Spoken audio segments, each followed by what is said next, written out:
آپ نے خبر تو سنی ہوگی، ایک ایسا سانپ ہے جو ریگستان کے ریت کی ٹیلوں پر سے پھسلتا ہے جیسے برف پر پھسل رہا ہو۔ ملیے سائیڈ وائنڈر سانپ سے۔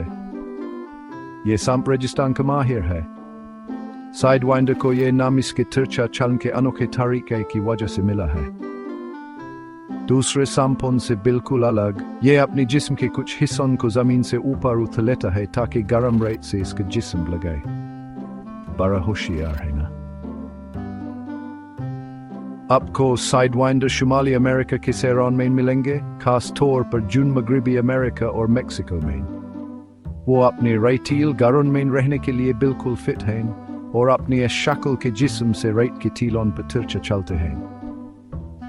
یہ حرکت نہ صرف انہیں تندر رکھتی ہے بلکہ انہیں اپنے شکار تک چپکی سے پہنچنے میں بھی مدد دیتی ہے۔ سائیڈ وائنڈر چھوٹے ضرور ہیں مگر ہیں بڑی زبردست۔ یہ چھپکلیاں، چوہے اور کبھی کبھی پرندے کھاتے ہیں۔ اور پتہ ہے کیا؟ ان کے جسم میں خاص جگہیں ہوتی ہیں جو گرمی محسوس کرتی ہیں۔ اس سے وہ اندھیر میں بھی گرم پچھا کو پہچان لیتے ہیں۔ تو اگلی بار جب آپ ریگستانی مخلوق کے بارے میں سوچیں تو سائیڈ وائنڈر سانپ کو ضرور یاد رکھیے گا، جو ریگستان کا اصل رکھاس۔